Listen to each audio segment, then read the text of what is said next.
RTC bus pass ఛార్జీల పెంపుకు నిరసనగా బీఆర్ఎస్ ఎమ్మెల్సీ కవిత ధర్నాకు దిగారు. జాగృతి కార్యకర్తలతో కలిసి కవిత బస్ భవన్ ముందు ఆందోళనకు దిగారు.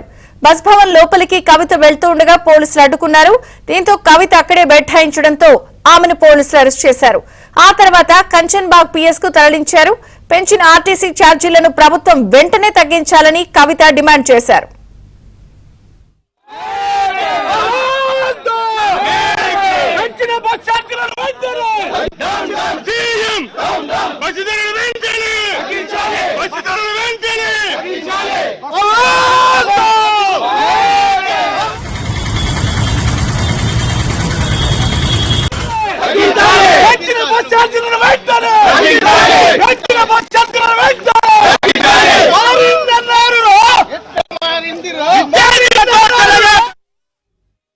ఖచ్చితంగా పెంచినటువంటి బస్సు ధరలన్నీ కూడా తగ్గించాలని డిమాండ్ చేస్తున్నాం.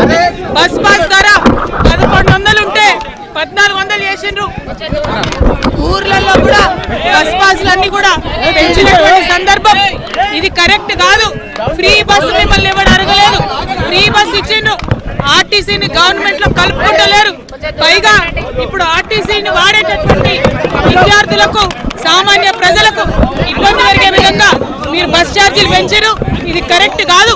వెంటనే తగ్గించాలని ప్రభుత్వాన్ని తెలంగాణ జాగృతి పక్షాన డిమాండ్ చేస్తున్నాం. డెఫినెట్ గా తగ్గించేంత వరకు కూడా ఉద్యమం చేస్తాం.